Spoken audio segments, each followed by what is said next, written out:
So they took a picture and it's Landeskog, and I'm like walking behind, and I look like I look like a homeless guy that just like lost his house. I know, at this point, because I don't have my family's not there. Like I should probably clean myself up a little bit, but Yeah, it was just a different time, I know. Yeah, when they said like, here's the testing, I'd be like, okay, just mark me a 0 or whatever. Like, no, this was a photo shoot. Like that was the end of the conversation. I'm telling you, this probably happened 5-6 times. Like, all right, there goes that one. I just saw you last night. You're a scumbag. You didn't know you were yeah, exactly. Welcome into the Cam and Strick Podcast, fueled by First Form, baby. Yeah, baby. It's our holiday special, the best of. Cam, it's kind of hard to track down and compile what the best of is because they're all kind of the best. When you think about it, they're all tied for the best. Yeah, we got some good ones for you guys. I know it's Christmas time, it's New Year's, but we're going to entertain the hell out of you guys. I know you're going to grandma's house over here and you're doing this, you're traveling. We're going to entertain you.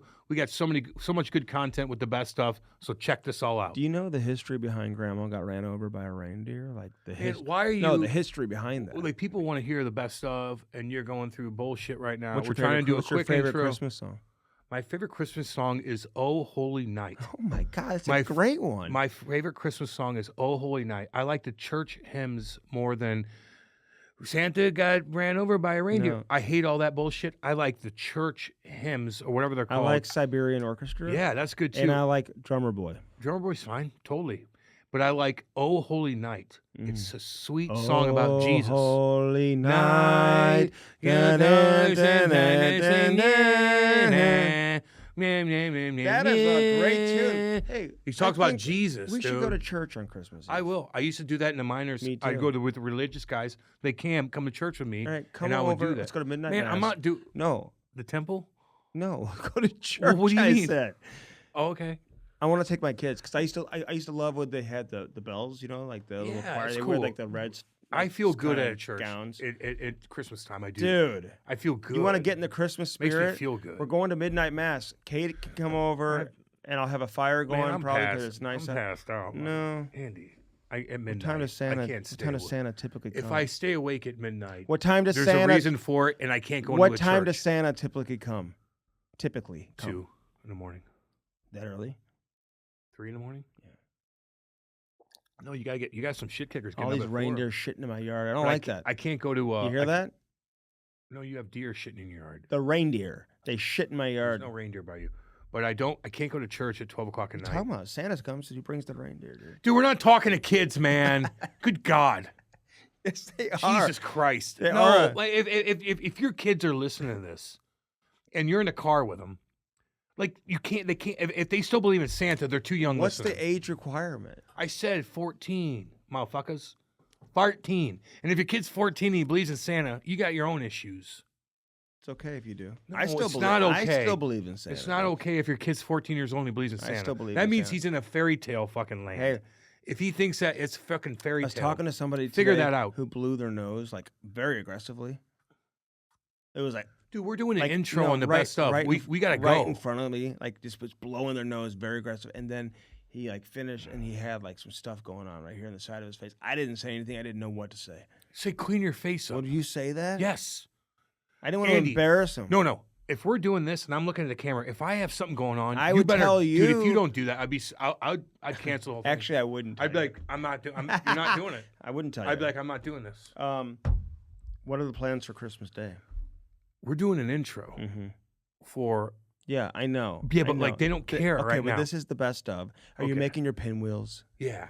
Oh God, yeah. So bring some of those over. I'm on making a Christmas Eve ham. before I'm we making go to pinwheels. I'm making little crunchy pretzel things with bacon, like my mama used to do. Mm-hmm. And I'm gonna hook my dad up. I'm gonna hook up my aunts and uncles that are coming over. Well, Kate's aunts and uncles and stuff Yeah. like that. I'm doing a ham, the spiral ham with a Yeah. good glaze on that son bitch. I was gonna do a standing rib roast, but Okay, nobody wants that. are you kidding? Prime rib? Oh, I'll get you one of those.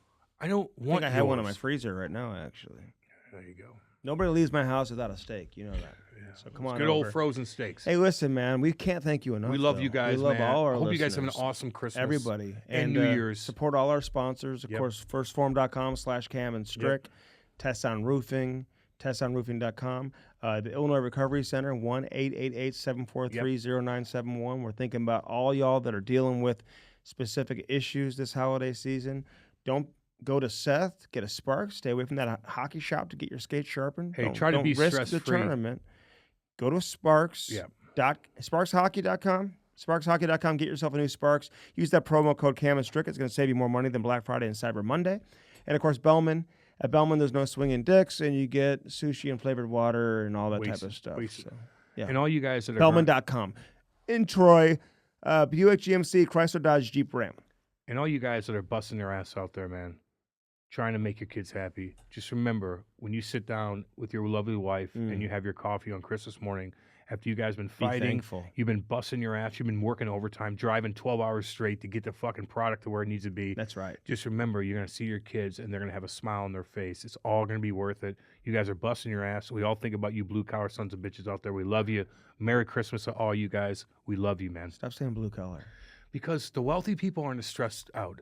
It's the hardcore cats that are stressed out, dude. I'm not talking to the wealthy guy that had. They're listening. Not talking to you. They're listening. I'm not too. talking to me. We're not even wealthy, but we're okay. I'm talking about the paycheck to paycheck that they're just so stressed out just to make their kids to have a smile on their face. Christmas. That's who I'm looking at.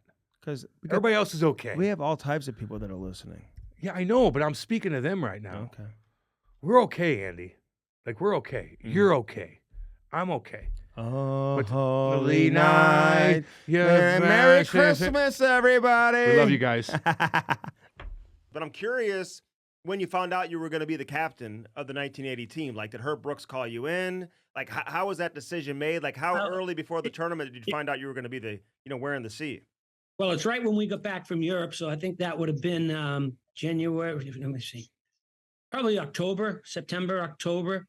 We had a player vote, and practice was over, and we were all, in a circle. You get around the coach. Coach stands in the middle, and Herb looked at us and says, "Guys, we're on the ice tomorrow at 10. Mike, you're the captain. See you tomorrow." And that's how it went down. Now, there's no way 12 kids from Minnesota voted for a guy from Boston. There's no way in hell that, because of what was going on, the rivalry between the East and West, 9 kids on the team played at the University of Minnesota. So clearly they voted for Billy Baker, who was the captain of their team the year before. And as Craig Patrick said, we voted and Herb counted the ballots. So, it wasn't a big deal to me. I was a captain in high school and I was a captain in college. And and I've said this many times, I was a captain amongst captains. Mark Johnson and Bobby Suter were captains at Wisconsin. Kenny Morrow and Mark Wells were captains at Bowling Green. Jack O'Callahan was a 2-time captain at Boston University. Pavlich and Harrington were captains at Minnesota Duluth. Billy Baker and Buzzy Schneider, when they were at Minnesota, were captains at Minnesota. Christian, Broughton, Ramsey, captains of their high school team. So, there was a team of captains. So it wasn't a big deal to me. Obviously, it was a great honor and something I still take great pride in. But it wasn't like something, I'm the captain, It was just be yourself. Yep. Don't change. And my teammates respected me, I think, on the ice and clearly respected me off the ice. And I think as a captain of a team, that's all you want. You want your teammates to respect you. You want them to trust you. And maybe Herb saw that if I was the captain, that might be the case, but it was never talked about. It was never discussed.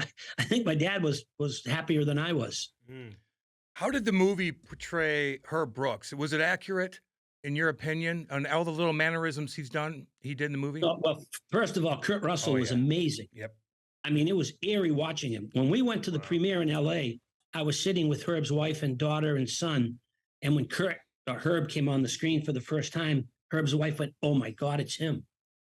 I mean, it was eerie. But having said that, he was a lot friendlier in the movie. Herb was a little more intense. His wife was in the movie a lot, and I don't think I saw her once during the year.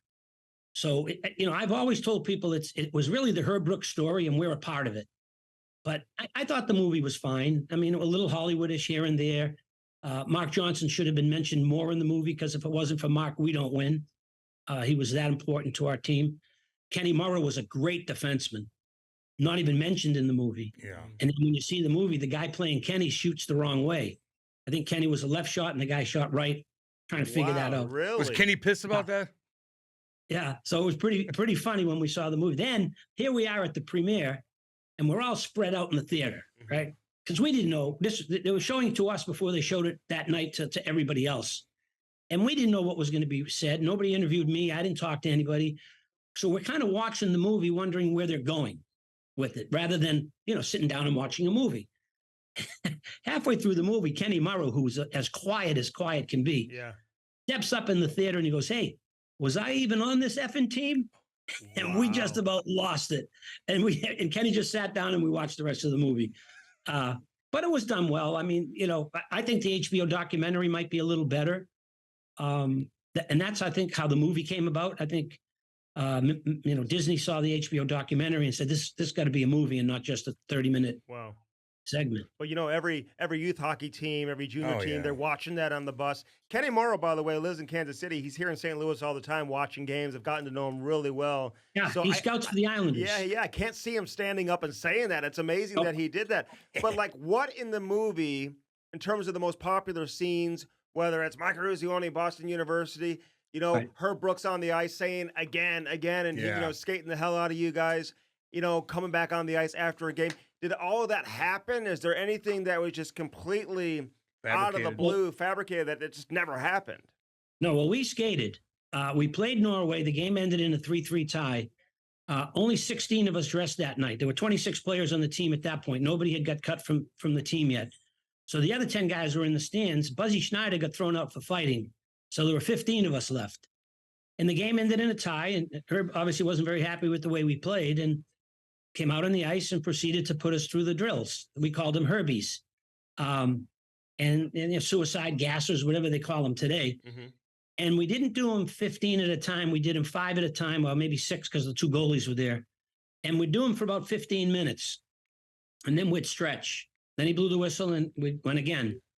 Then we did him for 15 minutes and then we stretched. And then we did him again. And we did him for about an hour and a half, maybe an hour and 20 minutes. They shut the lights off in the building at the end. We thought we were done, and then we did some more. And if I remember correctly, Mark Johnson, guys were smashing their stick against the boards. We were pissed. And the guys who didn't dress, they wanted to get dressed and come out because they thought it was going to be a practice after a game. We always practiced the morning of a game, full practice. It wasn't just sweats and a loose, with practice. And Herb said, "No, you guys just stay here and watch." And then Mark smashed the stick against the glass. And I remember Herb saying, "If I hear another goddamn stick smack against the glass, you'll skate till you die." Well, nobody said a word. And we finally went in the locker room and we had to play Norway the next day. And he said, "If you guys play this way again, you're going to skate again." Well, we went 8-0 the next day. So message understood. Damn right. They call that a safe sport violation, by the way. Oh, that didn't happen anymore. If you say that today, "Hey, we're going to skate until you die." The parents aren't putting up with that, Mike. The lesson was this. Respect is a very important value and probably the most important value in life, let alone in a locker room. And I believe we skated because we lost sight of that value. And Herb was telling us, if you don't respect yourself, you will not be successful. If you don't respect your teammates, you will not be successful. And if you don't respect your competition, you will not be successful. And I think that was the message for us was we did not do all of those 3 things. And I think he needed us to understand early on, in order for us to be successful, these are the things we need to do. I think a lot of people forget that you played Finland in the championship round. I mean, seriously, people do forget that because you guys celebrated such a whirlwind, again, beating Russia, leading into the Finland game. Like, what was Herb saying before the game? What were you saying to the guys? Because that must have been somewhat bizarre after you basically just won a championship, and all of a sudden you got to regroup and you got to go again if you really want the gold. We beat the Soviets Friday night, and a lot of the guys went back to the place where our parents were staying to watch the game because it was on a tape delay. So the game was on at 8:00. The only time Herb let any of us go to a press conference was after the Soviet game. Jimmy Craig and I were downtown Lake Placid with Jim Lampley being interviewed about the game, and we had won. I go back to the Olympic Village, and the guys had already watched the game, and we were in trailers, 4 guys to a trailer. And I was living with Baker, Vakota, and Jimmy. And we went back, and we had a little refrigerator, and we had some beers in the fridge, and we're having a few beers and just kind of enjoying the moment. And get up Saturday for practice, and it might have been the hardest or second hardest practice we had all year. We're in the locker room, we're laughing, we're joking. Guys are signing autograph sticks and pictures, and Herb came in and flipped out, screaming, who do you guys think you are? And we skated our asses off Saturday morning. And, I'm like, why is he so pissed off? We just beat the Soviets. But he did what he needed to do, looking back. He needed to get all that energy out of us, get all that excitement out of us, because we had another game to play on Sunday. And I told Herb years later, Herb, after we beat Finland, we had the team that would have played another game. I mean, these guys we just love to play. And you didn't have to skate us that hard after the Soviet game. But he made us very aware that we had another game to play. And we were as prepared to play Finland as we were prepared to play any other game. We knew what was at stake. And, I think, the story goes, we're losing 2-1 going into the third period. And Herb came in the locker room. And Jack O'Callahan, first of all, he must have said it 100 times. There's no way a bunch of effing Finns are keeping us from a gold medal. And Jack was walking around the locker room. And Herb walked into the locker room. He stood in the middle. He pointed at us. He said, if you lose this game, he'll take you to your effing grave. Then he walked out. He stopped at the door and he said, your effing grave. And we went out, in my opinion, and I've only seen the Finland game once, and that was probably 30 years ago. I think we played the best 20 minutes of hockey we played all year and scored 3 goals. We win 4-2, and we win the whole thing. But the one thing about Herb, and people are surprised at this, after we beat the Soviets, he never said, congratulations, good game, good win. After we beat Finland to win the gold medal, he never said, hey, guys, congratulations, that was unbelievable. He stayed totally away and let us enjoy the moment. Let us embrace each other. Guys were crying in the locker room. It was an incredible place to be. And we beat Finland to win the gold medal.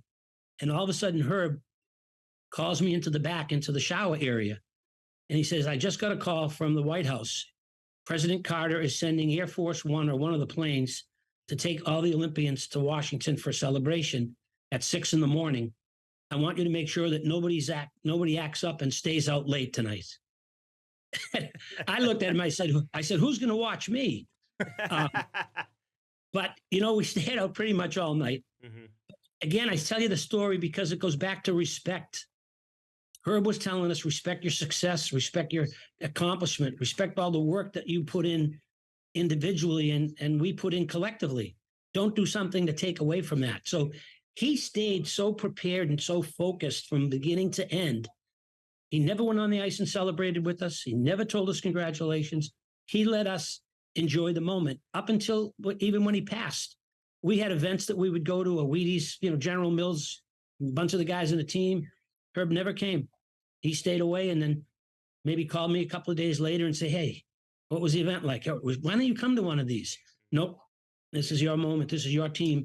You guys did what you did. And I think he would have loved to have been a part of it. But if he was, I think guys would have went, oh, now you want to be our friend. Yeah. And I think it was hard for him. I think he would have loved to embrace us.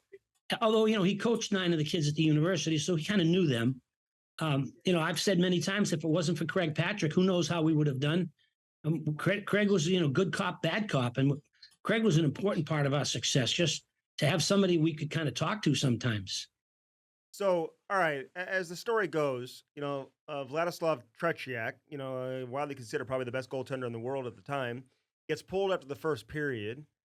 Did you ever talk to him at all? I know you said some of the other Russians did. Well, did you get to know him? And have you ever been to Russia yourself? Have you ever traveled to Russia? Yeah, I went to Russia years ago and did Trivial Pursuit with Brad Park, Jerry Cheevers, and I think it was just Brad Park, Jerry Cheevers, and me, because they were introducing Trivial Pursuit to the Soviet Union. Apparently, the game came out of Canada, and the people who started the game knew Brad or knew Jerry. So that was the only time I went to the Soviet Union.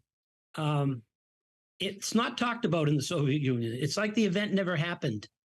I remember years ago, I got a call from Alexei Kasatonov, a great defenseman, played for the Devils and for the Red Wings. And he called me at home. This was before cell phones. And I'm thinking, one, how did he get my number? And what does he want with me? So he says, I know, with a little small talk, and he goes, Mike, we have many Soviet players living in the United States. We play 5 exhibition game, 80 team, Soviet team. We all make money. And I said, Alexi, I don't play anymore, but let me call some of the guys. So whenever I get requests, I always call O'Callahan. Jack is a character, unique in his own way. So I lay the story out to Jack, and Jack says, here's what you do. You call him back and tell him, screw him. We beat him once. We're not playing him again. So I called Casatano back. I said, Alexi, I talked to the guys. We don't play hockey anymore, but we're really avid golfers. I said, if you want to do a 5-city golf tour, we'll play golf. We'll make some money for charity, and we'll all make a few bucks at the same time. There's a pause, and I hear, we don't play golf. Yeah. So that was the last time I talked to anybody in the Soviet hockey team. So you never talked to Tretiak at all about that incident? Were you guys even like phased by the fact that he was taken out of the game? Was that even talked about on the bench? They took out Tretiak and put in Michigan. Yeah. And that's like taking, Patrick Roy out and putting in Martin Brodeur. I mean, Michigan was the goalie that shut out the NHL All-Star 6-0. Okay. Clearly, he didn't have the history of Tretiak and how great Tretiak was. Tretiak let in 2 goals in the first period.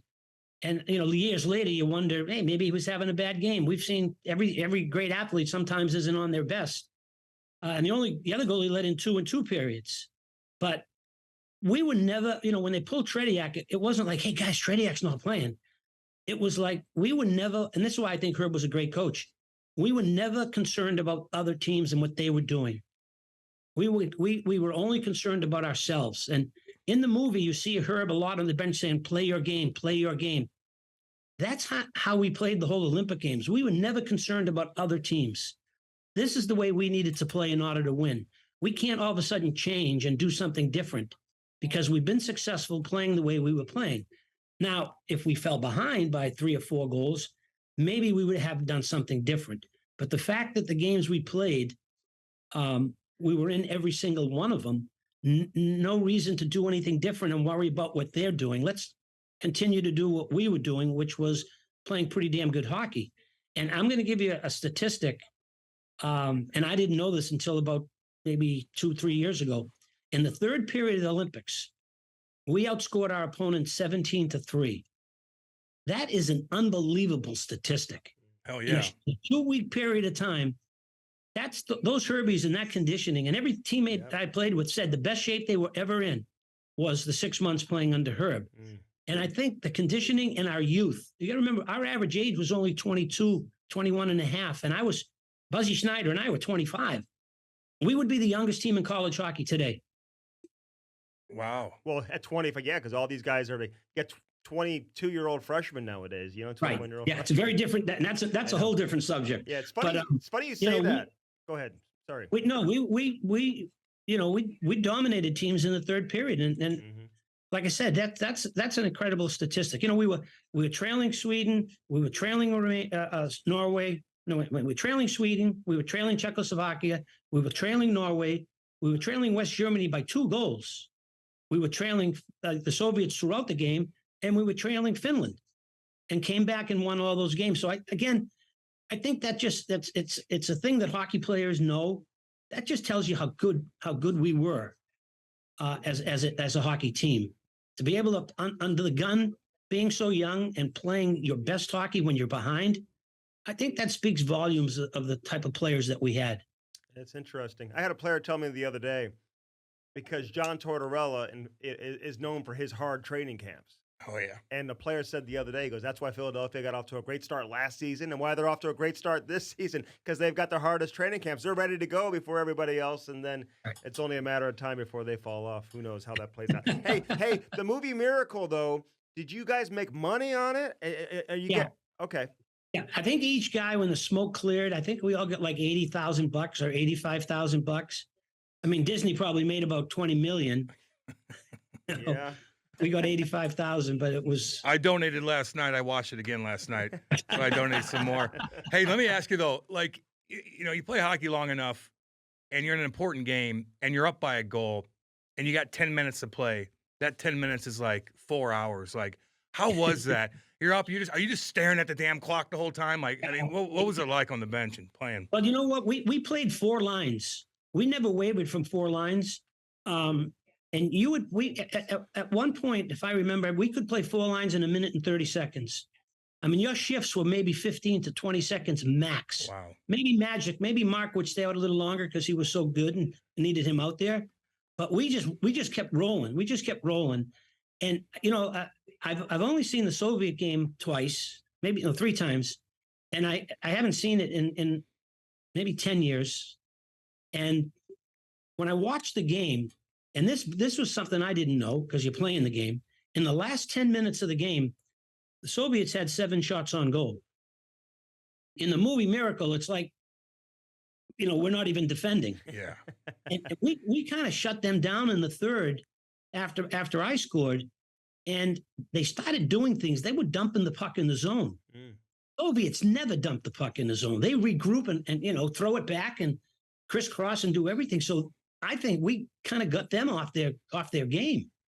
And it was like, holy shit, we're going to lose this thing. And, they never pulled the goalie, which we were surprised on the bench, always looking to it would have been to my left.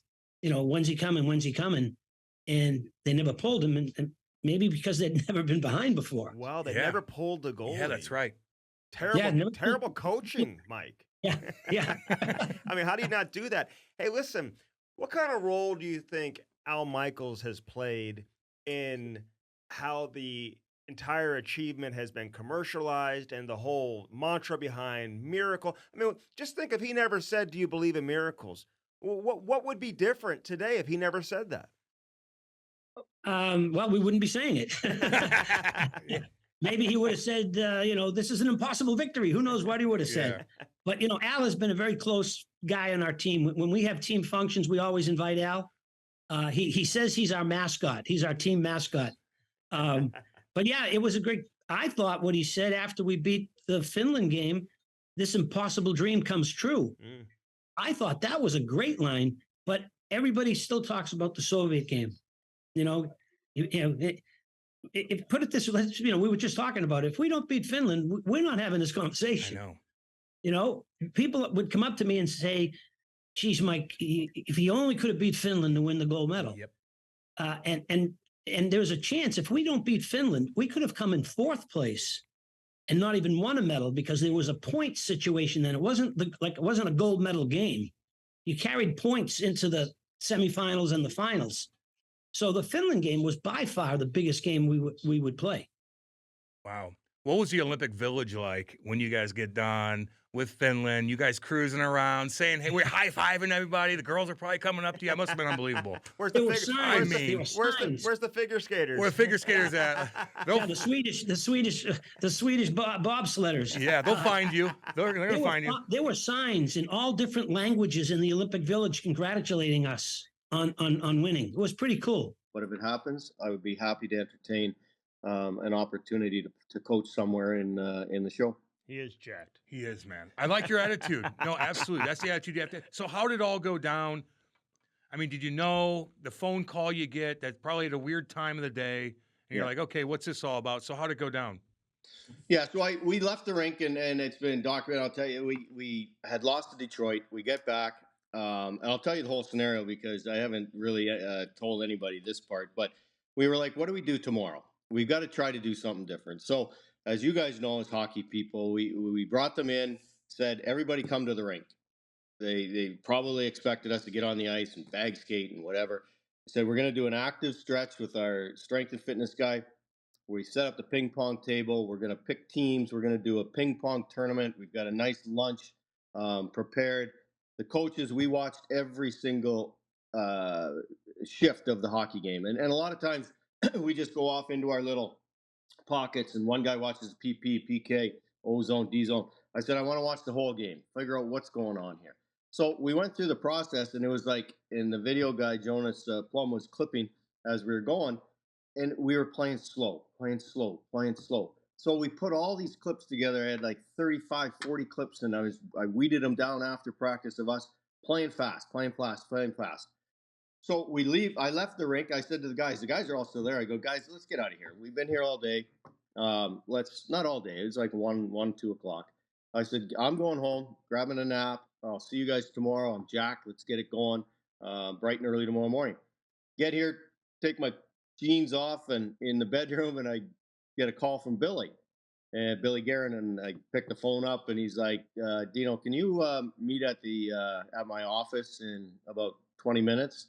And I'm like, yeah, for sure, Billy. Call my wife immediately, and I go, one of two things is happening. Either I'm getting fired, or he's going to ask me to fire one or more of my assistant coaches. It's just the feeling that you get. I walked over there, walked into his office. He's sitting there. Nobody's in the office except for him. And I looked at him, and I said, "You're firing me?" And he said, "Yep." Or he didn't say yep. He just nodded his head, stood up, came around the desk. We had a hug. I'll be honest with you, we both cried, very emotional. Then we sat down. I thanked him. We talked about the team, what it needs, the future of the franchise, my future, his family. We just shot the shit for about, I don't know, 45 minutes, an hour, and then I thanked him again, and I walked out. I'm trying to remember if Billy, did he fire Bruce, or were you the first coach he's ever had to fire as a general manager? No, he fired Bruce, but he did it a little bit different. We were all in the room one day. He came in. His office was at our practice facility beside Bruce's, and we didn't even know. He just came in and asked to speak to Bruce that we didn't see. Anyway, he came in, and then he came around the corner, and he said, "Dean, do you got a minute?" He took me in his office. Bruce had already left. And that's when he told me that he had let Bruce go and that he was putting me as an interim head coach. So Cam just asked, like, did you not know? I'm curious if you ever had that feeling. I mean, you're doing that press conference and you're listen, I don't want to say calling out. You're speaking the truth about Matt Boldy, man. He wasn't scoring. You're saying he's making a lot of money. These guys get paid to score. I've heard Chiefs say that, several times when guys aren't scoring, man. Hey, the guys who get paid to score need to score. Are you at that point knowing that, hey, this is kind of coming to an end? This could be like, heading the other way. Does that even creep into your mind whatsoever? I mean, you don't have any heads up that maybe they could be looking to go in a different direction? It's a great question, and one that I've pondered here. You start thinking, right? You start thinking different things. And we had tried everything. Or I had tried as a head coach, not tried everything. We were obviously still in the process of doing that. But as you guys know, like when this stuff happens, you stroke them, you pat them on the back, and stay with it, guys. We're getting the scoring chances. We're not scoring. Matt Boldy had one goal. He's 22 years old. He's making $7 million. I don't care how old you are. You're getting paid to score. So I brought him in, and I'd yelled at him. I brought in individuals, harsh meetings, brought in the captains. Our starts aren't good. It's on you guys, not necessarily just the coaching staff. Billy had a private meeting with the entire team, screamed at them, called guys out for their contract, for different things, this and that. So we were both trying to do all of it. So that press conference, I was frustrated, and I don't usually do that. I probably shouldn't have did that. I don't do that normally in public. But when you get frazzled, it wasn't like I thought this is our last straw, we're going to get fired. It was just more of a spur of the moment frustration. They're asking, well, how do you get Boldy going? I'm fine. Well, Boldy has to get Boldy going at some point here. And obviously he scores, the next game, and I'm against St. Louis. It happens, yeah, of course. against St. Louis, and he played great. He was getting the chances, and as you guys know, and as ex players and people that are around it, it's fragile. The mind's fragile, right? I mean, they just got into this rut, and they just couldn't come out of it, and individually and as a group. But like I said, I thought we were honestly on the right page. That ping pong tournament, it was like they were like screaming and yelling, and as you guys know, it was they forgot about hockey for a little bit. What happened with you and Rick Bowness that one time? Remember, he's like pointing at you on the bench. I'm reading his lips.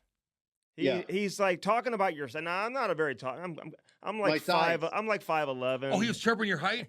Oh, damn. Yeah. He's giving me this one, like, and I'm like, well, no shit, I'm short. What do you? I get it. I'm not big. But you sent Reaver out, right? I guess it was towards the end of the game. What was going on? Set the scene for us, for those who don't know.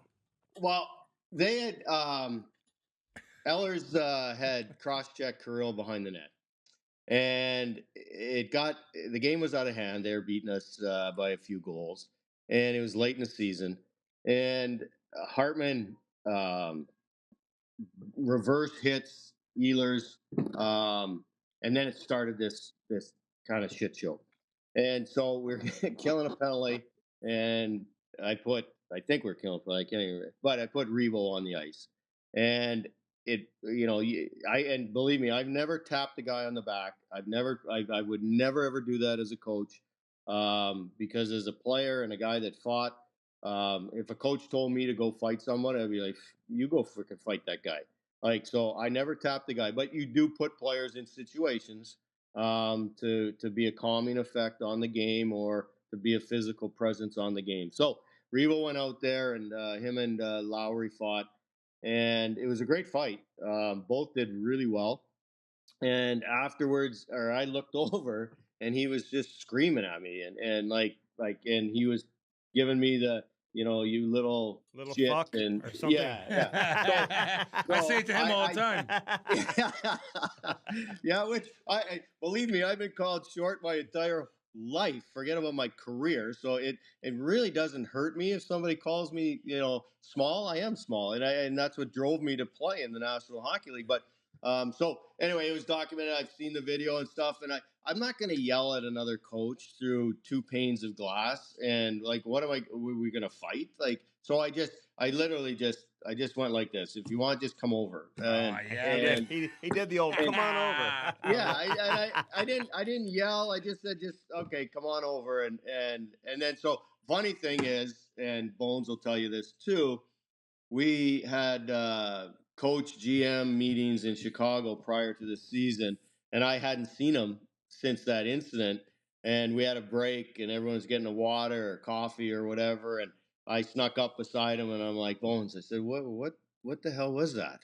And he just starts laughing. I said, you're not going to yell at me again this year. And he goes, the reason I was mad is that I never had a Ryan Reeves on my team to put out there.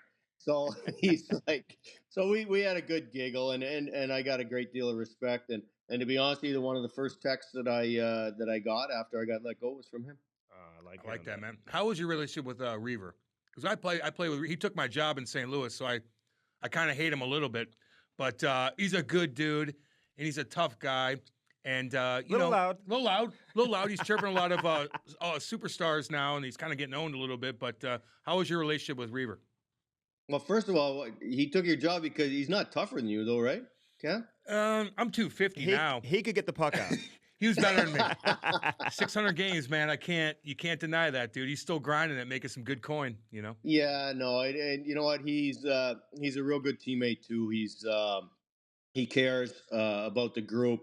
Obviously he's tough. The problem he's having now is that nobody wants to fight him, right? Yeah. He's just why? Like, what would be, so that's the tough part for him.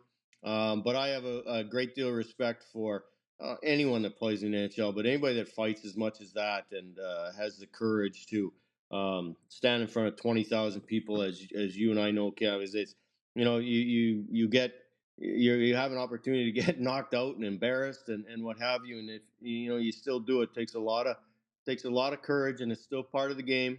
Not as much as it used to be, obviously, when you played, and certainly when I played.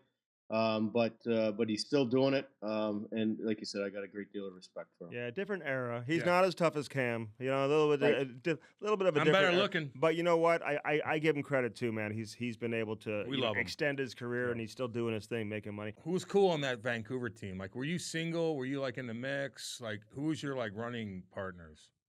Well, Shane O'Brien was there, right? Yeah. We had been because it was on waivers. We were in a hotel together, so we hung out after every game, basically, right? So he was super fun to go out with, and he wasn't shy.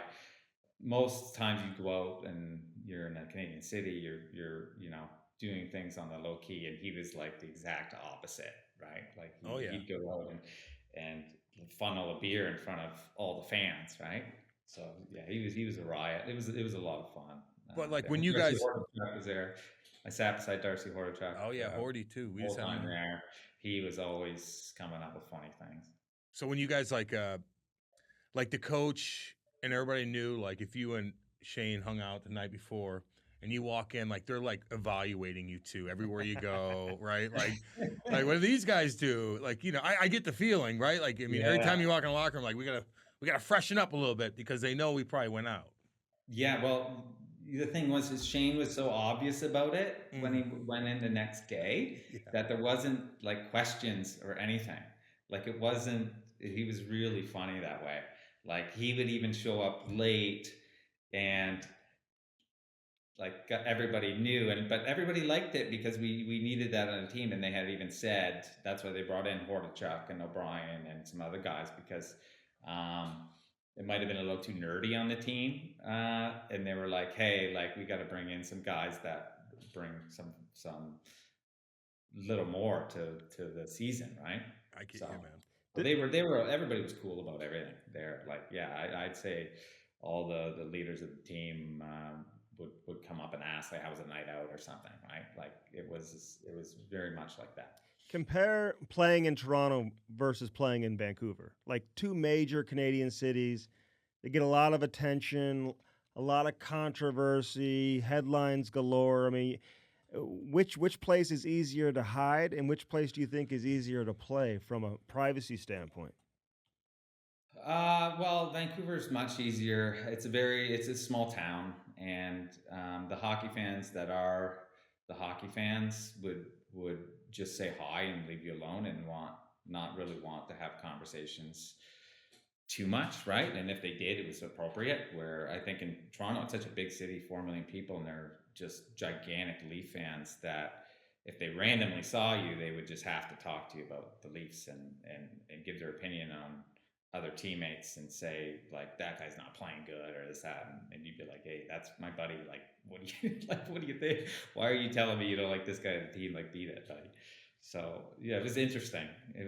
I preferred to my rookie year. I just loved playing in Toronto because it was so new. I was 20 years old, and I just would love the Saturday nights to go out and just have a good time and be popular and great. But then the next couple of years, you start getting sick of it. So They're like, you're -4. You're like, I'm -3, you dick. They're yelling out the window. You know?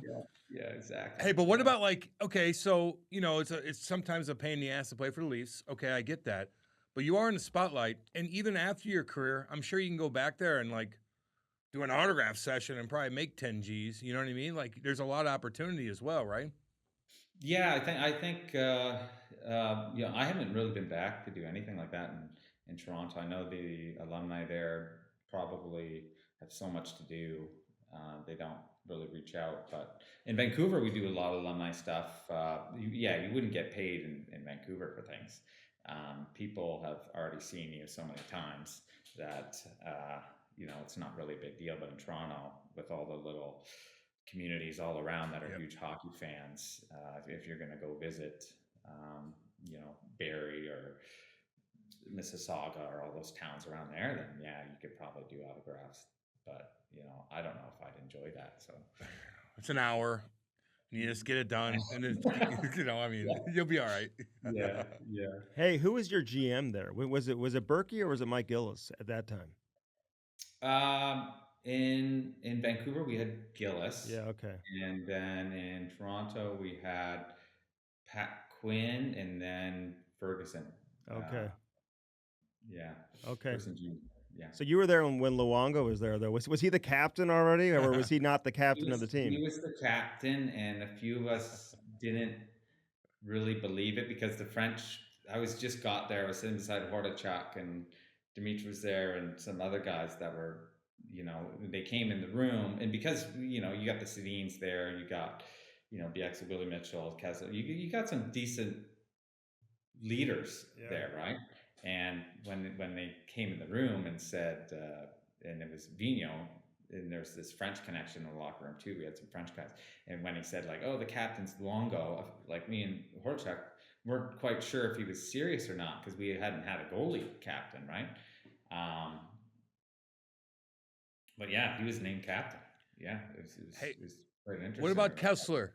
Because we just had Horty on too, and he said he bumped heads a little bit with Kessler a little bit. How was your relationship with him, and how was he with everybody in the locker room? You know what? The locker room was, you had the Kessler, the exit Burrows. We had a lot of guys who were very clicky, great to play with because they were aggressive and they were willing to like get out there and stick guys and that. And then you had the more passive guys like the Sedin twins and the D-men who were sort of like just stay-at-home guys, whatever. And Luongo too. And Luongo wanted things just perfect in front of him. And then when guys take penalties, he'd get mad. But sometimes he'd be happy because he'd be sticking up for him. I had a good relationship with Kessler. He's from Michigan and I'm in Windsor, so he'd always want to invite us out in the summer and things like that. Like he's a super friendly guy when you're on his team. But yeah, the butting heads would have been, those guys like to take penalties and be more aggressive, and then you had other guys that were like, hey, I don't even penalty kill, just stay out of the box. Like we're gonna win. Like you have the Sedins, the best 5-on-5 players in the league, and then they were great on power plays. I was like, if you never took a penalty, I don't see how you'd ever lose the game. So there was always a bit of that. Was Luongo a good teammate though? Like guys like him? Like was he in the mix off the ice, hanging? Because he hated his contract. I mean, he loved it on payday, right? But obviously it prevented him from getting moved and all that type of stuff at one point, and he was pretty vocal about that. Yeah. I mean, they structured the contract in such a strange way. It wasn't a normal contract, and they had sort of his agent and them must have sold it to him as this was going to be a good thing for you, right? And yeah, he was giving up money because we had such a good team, right? And we wanted to bring in, Matt Sundin came to play, and some other guys would come to play and wanted to win. So he ended up with a bit of a weird situation. Corey Snyder was playing well too. But no, he was like a really good regular dude. He took his thing super seriously. But yeah, as a captain, he's a goalie, so it kind of would get hard, right? It's something I wasn't used to. Well, like in timeouts, would he come by the bench and be like, "Listen, like, here's the deal." Yeah, between periods. Yeah. So I mean, it's hard as a goalie. Like, what do you say? Hey, go block some shots, guys, or go hit, or do that. Like, you can't do it yourself physically, so it would get hard, right? And it's goofy. It's goofy. It's goofy, and he was already the personality that he was incredible goalie if he saw the shots or if things were positioned right around him. Like, you couldn't beat him. Like in practice, you can't beat him, but if the puck goes across the ice, he doesn't move as fast. He's so stationary. So he would, like, when the goals would go in, it would be because someone made a nice cross ice pass and he's not there because he's playing the shot, right? So he would say, like, that's not really my fault. Like, what are you guys doing? Like, in his own mind, you could tell. And it was true. It was like, yeah, he's going to stop every shot. Why are you not playing the pass? So it was interesting because he was an interesting dude that way. What about in Toronto? How's Matt Sundin as a captain? No, he's the best. He's the best captain. Like, he's like super dedicated, super fun. And it was even strange to go and have another captain because actually I was having my friend or my cousin he actually came to visit me 2 days ago. He hadn't been in Vancouver in forever, and he took me. He's like, "You remember Matt Sundin's 500th goal party?" And I was like, "Yeah," because he was there. I brought him out, and like, Matt's was so much fun. He hosted parties at his house, paid for everything. On the road, he'd take guys for dinner, pay for everything. Like, just a great guy. I always want to know what the young guys were up to. Love the stories. But he scored his 500th goal, and I had been organizing things downtown at the clubs or whatever because I was the rookie, and he ended up getting his 500th goal, and he's like, I want to go out, and he's like, what's the spot tonight? And it was a Thursday or something, and and he's such a VIP. He wants, like, 500th goal, he wants to have a good time. So I was like, okay. So I rushed out of my equipment, got down there, got a couple tables, and they're like, put your card down, right? And I was like, okay. Ooh, baby. I was like, yeah, but only for the first bottle. But I don't have the money to do it myself, and guys would just come in and out. So it was a funny night because I was trying to get other guys like, hey, well, you got to come chip in, or you got to figure this out. Dude.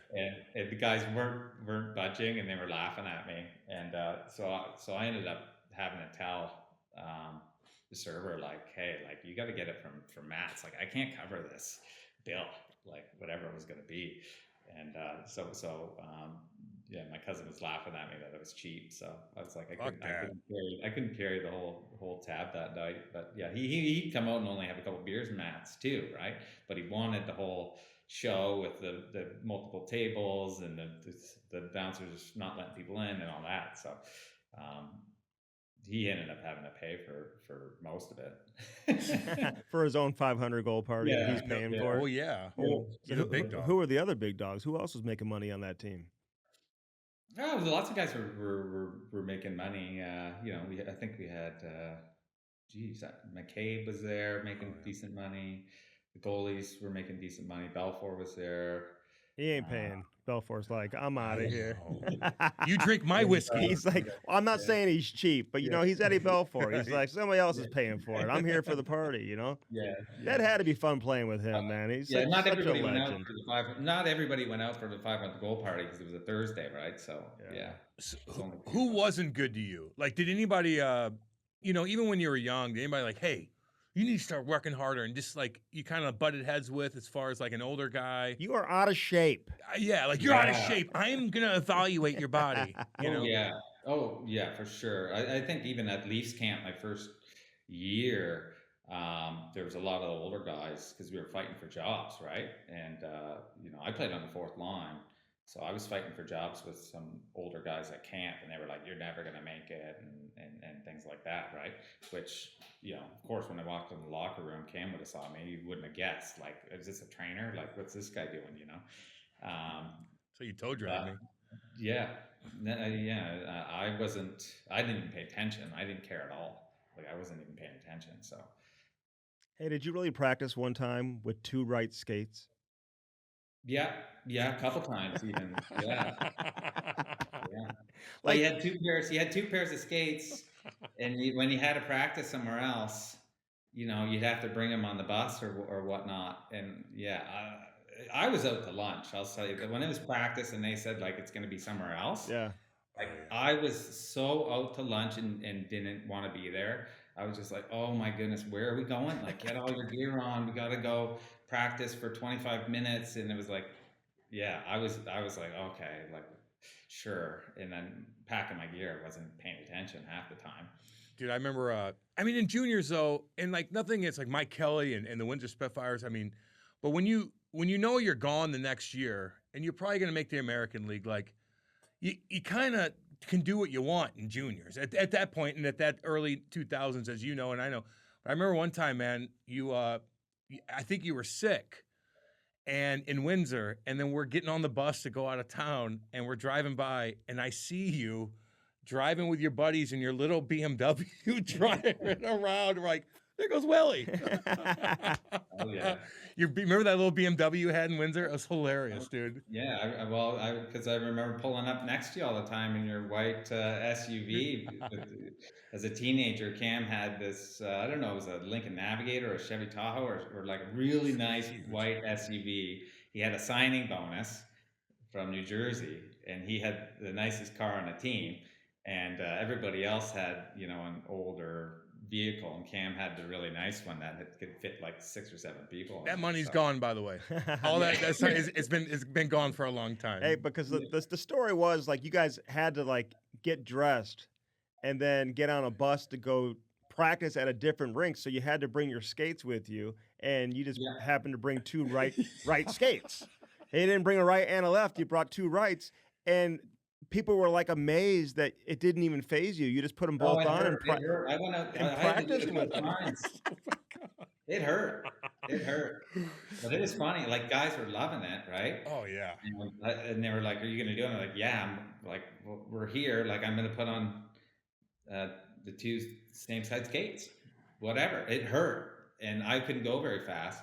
But I wasn't like, it was a regular practice and a regular season where you get on the bus and go somewhere. But what happened when you went to Leafs camp, and then they cut you, I guess, right? And they sent you back to junior, but you didn't bring your equipment with you. You just like left it there in Toronto, so then you just didn't skate for a couple days. You're like, oh, I don't have my stuff. Yeah, I'm not sure. I mean, that stuff would happen all the time to me. I remember in junior they tried to make me switch gloves, and I wouldn't. And I went out there with no gloves. Like I was, Yeah, dude. like during the game, and they were like, "No, like you have to wear these gloves." And I'm like, "No, I'm not. I'll go no gloves." Like I was a bit of a jerk sometimes. You'd rather wear no gloves. Yeah, but like even at like like some of the workouts you had to do for testing before, like push-ups and like pull-ups and shit like that, where you just like, you know what, I'm gonna get 115 fucking pints. I don't need to do this military shit. Go fuck yourself. Yeah, it was just a different time. I know. When they said like, here's the testing, I'd be like, okay, just mark me a 0 or whatever. Like, let's get the games going. Yeah. Like, I'll dominate. Well, I'm here to play the games. Let's just play. I don't know what all this stuff is. Like, I'm sure it doesn't matter. And but nowadays, looking back, like if you put the work in as a teen with your fitness, it's way easier when you're in your 20s because you built a base, right? So, it's much harder for me in my 20s when I was after my injury and I was trying to get in better and better shape. I was like, oh my goodness, I got to put in so much work compared to everybody else that's got the strong base. So it was quite challenging. What'd you think of like Evander Kane? Like it was a young Evander Kane back then. Like how did he interact with the guys? How'd the guys deal with him? Like were you there when Buff went through his clothes in the shower and stuff like that? Or were you not there for that? Oh yeah. Yeah. I mean, all those things were definitely deserved. Like he's my line mate and my buddy. Like we played really well together on the line, and I got along well with him. But yeah, he'd do a lot of things on his own. Like you'd see him at the restaurant, and you'd be like, "Hey, Evan, why didn't you wait in the lobby for me?" And he'd be eating on his own and stuff, and he'd still want to eat alone, and you'd be like, "Okay, bud," like. So, but he'd go out and do his own thing. He wanted to be like, he always wore nice clothes, bought all kinds of stuff when he was on the road, and guys would be like, why do you need four Louis Vuitton bags for somebody? And like, he was just being himself, but it was so foreign to what most guys are, quite not very showy and humble, and he was like the opposite, right? So yeah, he like you try to give him a hard time, but he took it so seriously. If someone gave him a hard time too, like it could be a fight if you said something, and he'd be like really offended. So it was an interesting year for sure. But I mean, I really liked him on the ice. He was a great player. He still is a really good player to play with. So if he came on the plane with like 5 Louis Vuitton like purses, you're like, what are you, a woman? And he'd be like, I'm gonna fight everybody. What'd you say? Yeah. Don't say that. Who's that going to? Say it again. So like, I get you. So he'd get in a fight in practice or something with a guy for sure. Like, yeah. What about Big Buff? He was cool. Buff was the best. He was the best guy for sure. He was hilarious. Yeah, I really, everybody got along with him, but I had a lot of fun with him. He's a fisherman. He's a fisherman now. Yeah, he would always go fishing too. We were in Winnipeg. He'd drive. He'd be out fishing all the time, going on trips. And he was having boxes of beer on the plane because our flights were so long, right? At Winnipeg, we were playing in the Atlanta division still. So we were playing the Floridas and Carolinas from Winnipeg. And so we were just back and forth on these planes. And, he was having beers on the plane. And then he ended up... Let me see him. What do you got, a Rottweiler? Let me see him. It looks very scary. Let me see what you got. And what you got there? I got 2 dogs. What kind? You want to see them? Yeah. What kind? Cocker Spaniels. Oh, nice. Oh, little babies. Johnny Jim. Come here, Johnny Jim. I got bit by a Cocker Spaniel one day, and I got 20 stitches in my lip.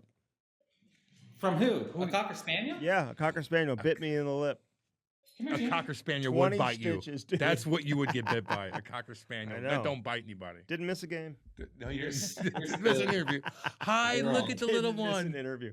Oh, look at the gray beard. Look at the gray beard. I like that. So I'm going to tell a story. I usually keep this one, but I mean, so after my first game in Nashville, Mitch, sorry if you're hearing this, but this is a true story.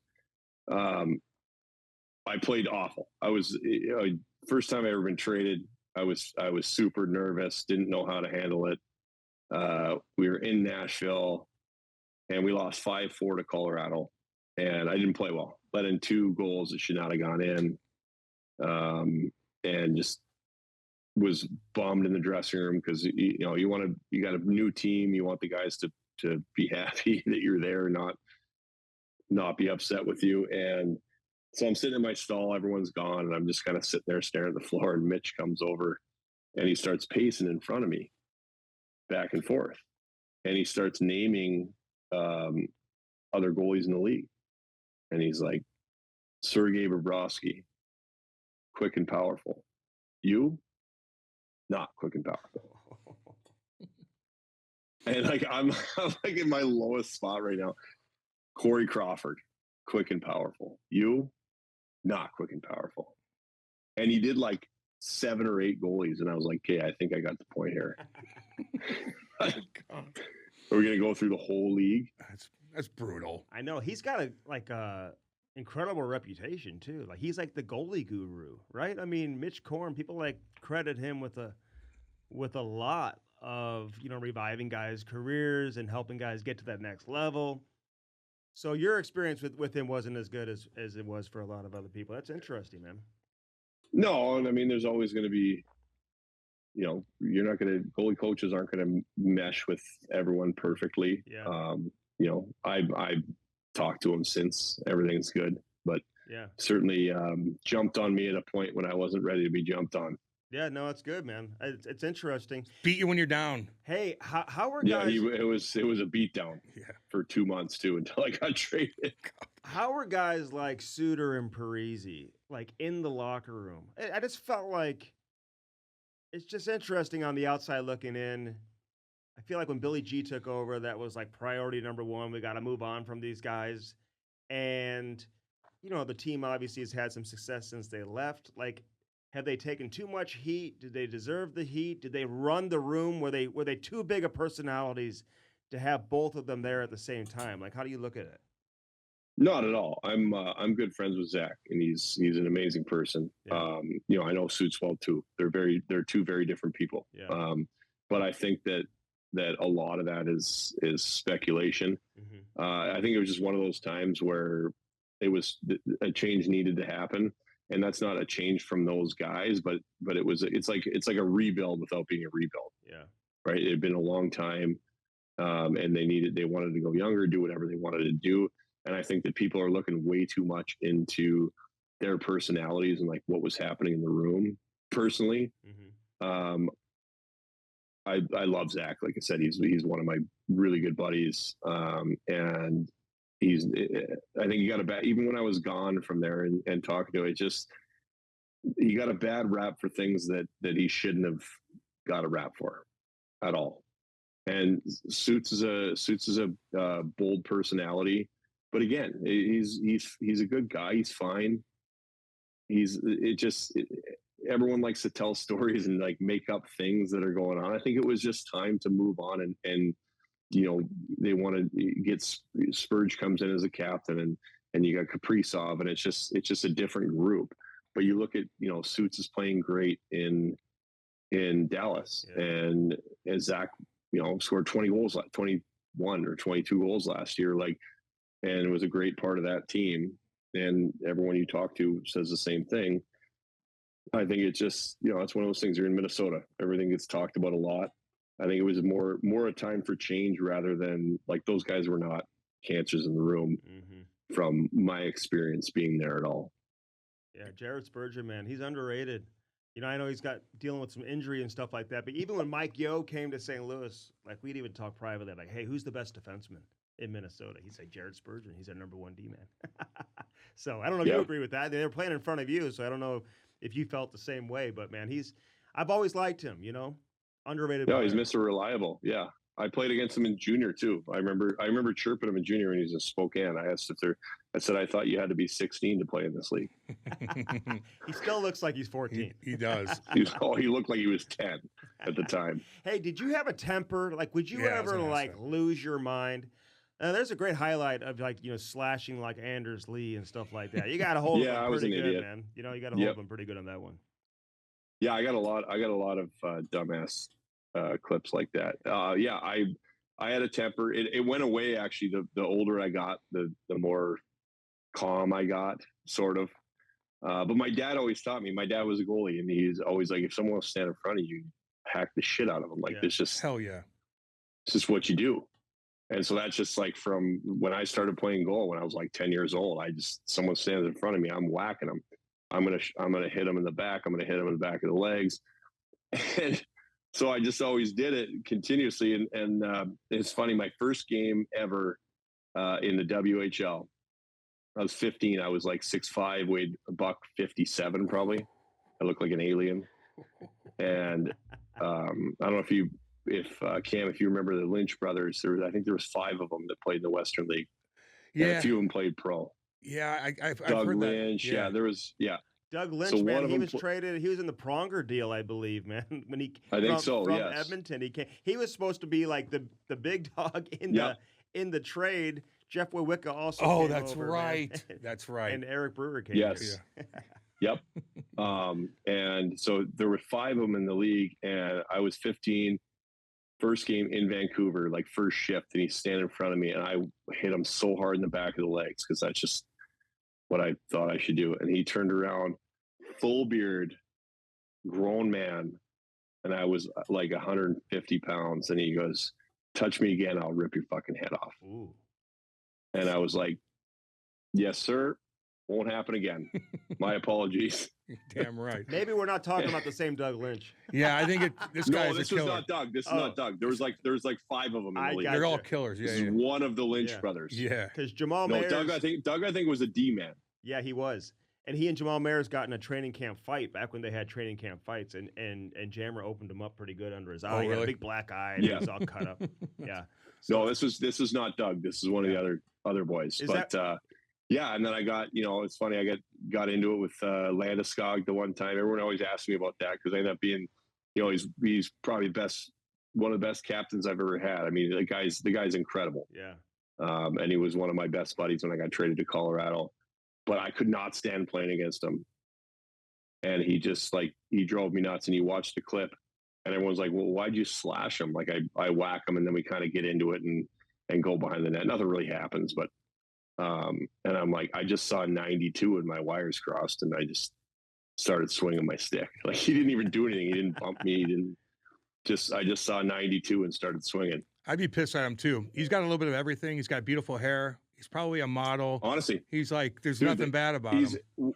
one of the best guys you'll ever meet too. Like he's just, he's amazing. I love the guy. And it's so I was there, this was during COVID and the team puts out, the guys coming off the bus and the team puts out photos of guys coming off. And so they take a picture and it's Landeskog and I'm like walking behind and I look like I look like a homeless guy that just lost his house I know. at this point because, I don't have my family's not there. Like I should probably clean myself up a little bit, but my wife he's literally perfect. texts me and she goes,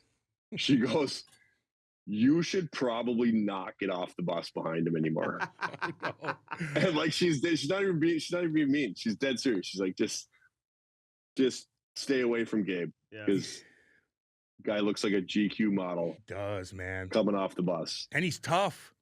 He's tough And too. he does everything. Like I was saying last year, gosh, and it's so sad that he's not going to be there this year too. I know. It's a different team with him in and out.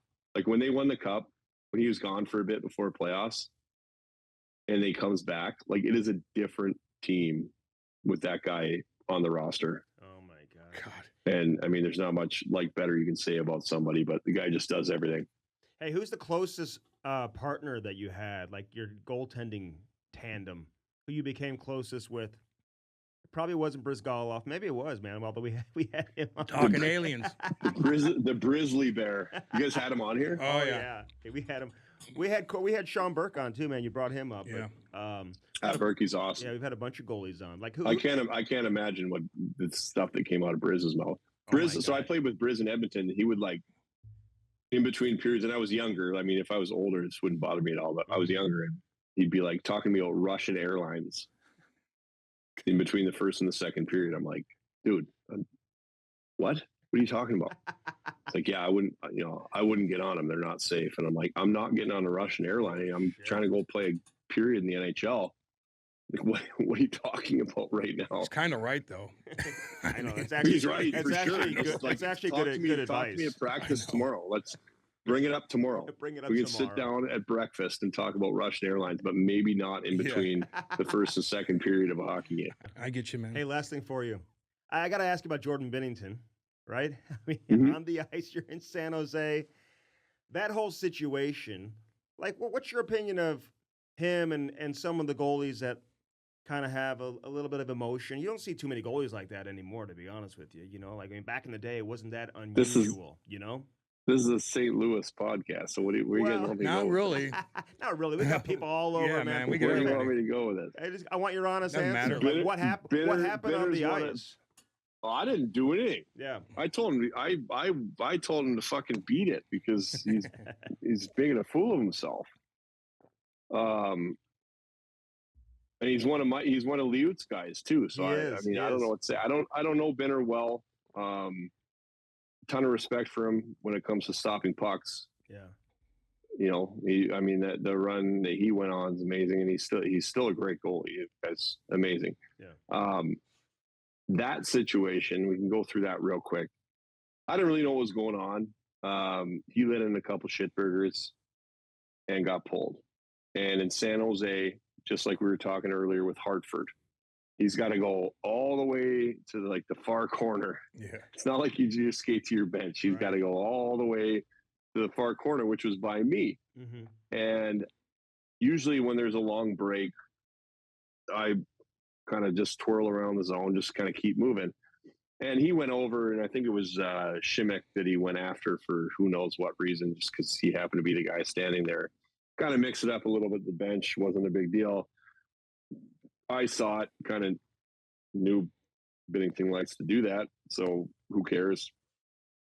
And as I was skating around, then he came around and he fake punched Carlson. And, you know, it was like a thing, but I never saw him do that. I just knew he was kind of being a clown on his way off the ice. So I kind of just like, as I was twirling around, keeping moving in the end, I just went over to him and I was like, get the fuck off the ice, man. Like, there's nobody in the building, first of all. Like, what kind of show are you trying to put on here?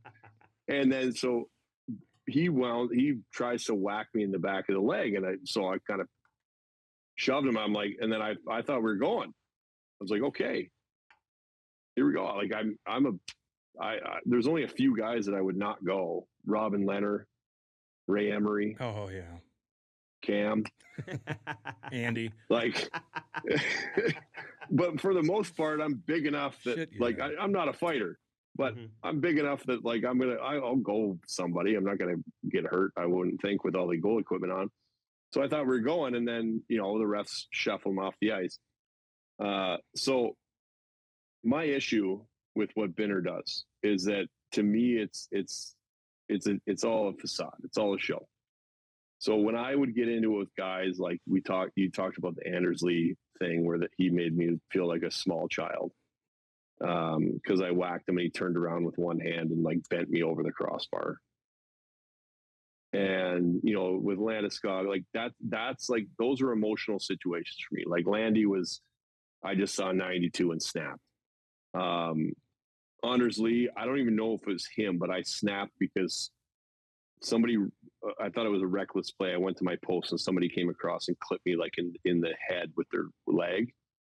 And that kind of made me snap. And it was like emotional. You're doing it out of emotion and your wires crossed. To me, watching Binnington it's always the same story. He's playing like shit. He's getting scored on. And then he puts on a show. And it's all fake to me because he never actually gets involved with anybody. It's always between whistles, rubbing up in someone's face. Linesmen are in there coming and yelling at somebody. Like even last year, or my last year in Colorado at the end of the year, him coming down and like yelling at Grubauer. And I'm just like, in my mind, again, I'm not tough. Cam, you are. To me, it's like, show me something. If you're going to keep putting this show on, show me something. Oh shit. Like, I don't want a show. If you get run into, like if you get clipped or whatever and you snap, go for it. But don't do it because you're letting in goals and you're getting pulled. And to me, it's always the same show with Bitter, that he's not playing well, or the team's not playing well. He's letting in goals. He's going to get pulled, and then the show begins. I thought they would let him and Flower go last year. I thought he and Flower, which would have been awesome. Yeah, I know. Yeah. They should have let him go. Benner would get his ass kicked. Yeah. I think he'd get his ass kicked. He's scanny, but he is old. That was a good answer. That's what when everyone asked me after the San Jose thing, I'm like, yeah, to sat on his chest, like I got 100 pounds on him. Yeah, I know. And I might not even be exaggerating. Like, you look good though. You look good. I want to see something. I want to see I want it to be genuine from him. That. Yeah, because to me, it's not genuine. It's a show. Well, maybe he's going to listen now, and maybe he's going to fight the next time he goes out and plays. Yeah, no doubt. Because he does listen occasionally. Great, but yeah, he is a great goalie. But I think everyone, to be honest, I don't think I'm alone in that assessment. Yeah. No, you're not. No, you're probably not. What was your darkest day as far as like alcohol, pills? How much were you doing? What, 30 beer a day, eating fucking pills? Then it ties all together. Like how much? That was American beer. I'm Canadian. Yeah, no, I know. It's that light ass beer. Trust me. A lot of people do that actually. But when you mix it together, it's different. Yeah. The worst day was October 7th, 2008. And that's the day I was going through. Well, number one, Zednik had recently cut his neck. And I'm doing all sorts of media, just like I was this thing. But I didn't know anything about PTSD then. I didn't know that I had it. So, I'm just doing interviews and that bothers me, whatever. But, we man up and push through and don't acknowledge. And then I was self-medicating, drinking, 25, 30 beers a day just to get through a day. And it was a couple days, 3 days, probably no sleep. I wasn't sleeping. I didn't know what the hell was wrong with me. But my PTSD had gotten so bad, and then Richard Zednik happened, and that was just kaboom and a big explosion. And that's when I went behind the barn and pulled the trigger. And your wife was there, right? When you pulled the trigger, was she right in front of you, or what? She had just walked up. Yeah. And so, what was going on that day, though? That led you, that drove you to that point? Was it any different than any days leading up to that? And was it that moment after that led you to going into treatment and getting some help? Well, I had no choice. Walking around with a bullet in my head. She hadn't come home that night. She couldn't deal with me anymore because I was at a very, very paranoia state, probably psychotic. I was way over medicated by this one doctor. And then I was drinking a lot. And, of course, when she didn't come home that night, I'm thinking, oh, she's out, screwing around. And that's I think that's why I waited for her to get home to kind of say, okay, you want to do that to me? I'll do this in front of you. And I did. But the thing is, I didn't lose consciousness. And, the paramedics come and the cops and she called the cops saying he shot himself. But the cops don't know for sure, right? Yeah. She could have shot me, Right. So they're coming in with the guns up and it was pretty intense. And I'm just sitting there bleeding and they wanted me to get on this helicopter. I'm like, no way, that thing might go down. They're like, really, Clint? You got a bullet in your head. So I was not in a clear state of mind probably for, I'd say 8 days leading up to the gun. So like your mind's just playing tricks on you. You're fucking depressed. Terrible. You're on all this shit. You're boozing. Now the wife's gone because she's pissed at you. And you're like, oh my gosh, she's so like at 22. And you're like, you know what? It's over. And so when it happened, were you like, whoa, I'm still alive. What do I do now? What'd you do? Well, when the gun went off, I didn't even know if there was a bullet in it because I was shooting targets, waiting for her to get home. And she walks around behind the barn. She probably heard the gun. And I sat down, and there was a table and a bench there. And I think I was trying to make a point.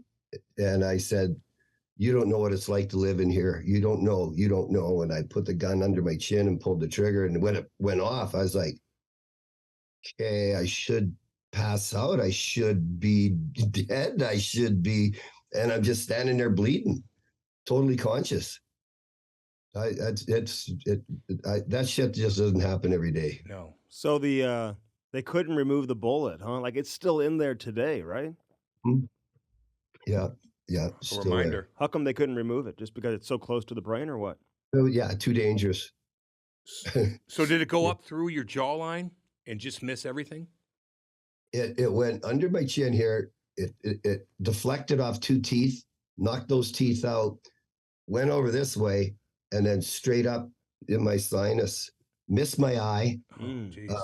Yeah, I could show you a picture, but I don't think it would show on this at all.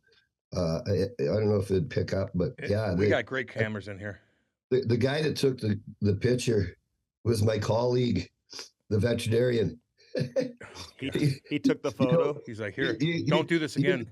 You know that? No, he goes, you guys know that gallows humor. He goes, "How's that bullet? Do you feel it?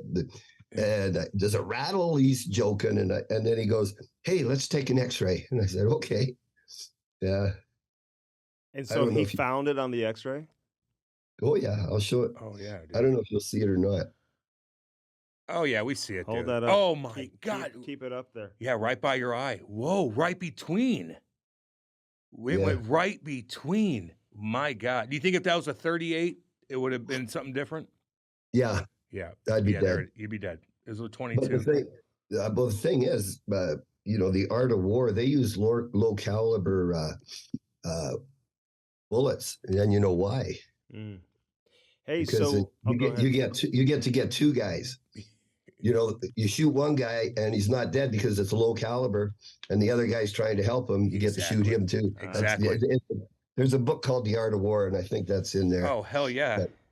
But yeah, but a 22 is very scrambly. Had it got through my skull, it would have ricocheted around and made sure. I got a great Mike Keenan story though. yeah. Because it's Iron Mike, and he had the big, just a hard ass. And so it was my first year in Florida. We had Luongo, and we didn't have a very good team. And Luongo standing on his head, and it was early. It was like maybe November. And Mike, Luongo had a so-so game. So after the game, Mike goes, "Do you talk to the goalie?" I said, "Yeah, I talked to him." Yep.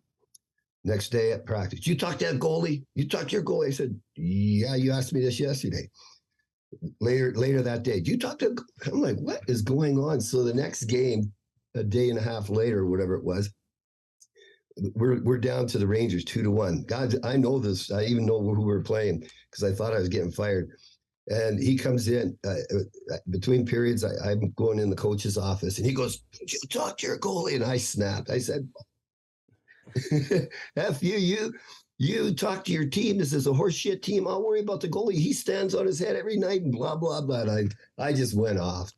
And then it was about 1:00 in the morning, and my cell phone rings. They say, "Oh, Keenan." I'm like, "Oh, here it comes." And he started asking me questions about the game, the team, what I thought. And I thought, okay. Then we talked for a bit, and he goes, "Okay, I'll see you at the rink tomorrow." Yeah. And that was Some that. people are That day like on. that, man. I like that. from that day on. I was his right-hand man. That's kind of when he started asking me about the power play and things like that. We got killed one night. We were in Washington. We beat 10-2, and we flew to New Jersey. Short flight. We get in the hotel. It's like midnight. He called me goalie all the time. He goes, "Goalie, lobby, 10 minutes." And all we did was go out and drink beer. We didn't talk about the game. So yeah, I kind of became real close with Mike. Good guy. Well, he respected you, man. Yeah, See, he that's did. what happens. Like these guys that are loud and they're hardcore. They want. Once you stand up to them, That's right. then all of a sudden they start to respect you. How was Luongo, man? You like Luongo when you were working with him? He was awesome. He was awesome. But going back to coaches, Hitch, Ken Hitchcock, he wanted guys pissed off and telling him to F off. And I mean, he pushed the buttons. He did it on purpose. Yeah. He did. Absolutely. So when you are one-on-one with Keenan, away from all the shit, he's a normal dude? Because we've had him on the pod. We've seen him he clicks on to Mike Keenan mode, but was he cool and a normal person? Yeah. Yeah. He had a great sense of humor. I remember one time we were in LA or Southern California. We go to this bar. It's kind of a lounge, and they have a kind of a jazz band in there. Well, Mike knew them, and we end up playing half their instruments with them. And he's a fun guy. Yeah. You could go on a 4-hour car ride and just talk away. You wouldn't be uncomfortable. It's Iron Mike or anything like that. It's great guy. Hey, really good guy. Were you in the brawl? No, not the 86 one. Oh. The one where I think you were a goalie coach, maybe was it Calgary and Vancouver. And Torts wanted to fight everybody. McGrattan's in the hallway. Were you trying to go after Torts? Like, what was going on with that? Well, I came down from the press box, between periods. I walk in the back door of the dressing room, no players. I say to our video coach, "Where is everybody?" He looks, points at the TV, and I go, "Oh, shit." So I go out there, and our Torts was trying to get to our coaches, but right outside our locker room. And I know Torts had him in Buffalo when I played. He was assistant coach. So I'm going to go pop him, right? And we're friends. He'd be disappointed if I didn't show up. Our other guys and McGrattan's the one that called me and grabbed me, and I couldn't get away. Big Grats, right? Yeah, baby. Anyways, after the game, we had Brian Burke was our GM, and Brian gave me shit for that, eh? And then, he did. I was like, kind of like that look you just did. Mm-hmm. And but the next day, in front of all the coaches, he said, "No, you know what? I've thought about this. You guys should have done something about it. He did the right thing." And I was like, wow. There you go, Berkey. Yeah, he thought about it. He had to sleep on that. Wait a minute, I'm Brian Burke.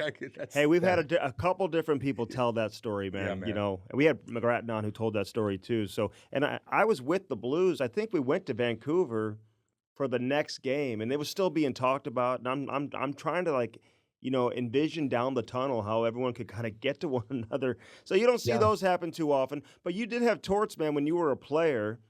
And he was an assistant coach, right? He wasn't quite a head coach yet. Did you see him, going on to having the career that he's had and becoming a successful head coach? Yeah, because when he was coaching in Tampa, I was with Florida. And so I'd see him a lot. We had a friendship. But Torts is misunderstood. He's kind of like a Mike Keenan. Mm-hmm. He's just, what you see is what you get. He's a great, great guy. But he's very direct, and when he gets behind the bench, I mean, he's that's why he's been in the game as long as he has. He's good. Do you miss coaching? I love coaching. I go up and coach these military guys, and that's enough for me now. Yeah, they're actually fun to coach, and they don't get paid anything, and they just love any tips you can give them.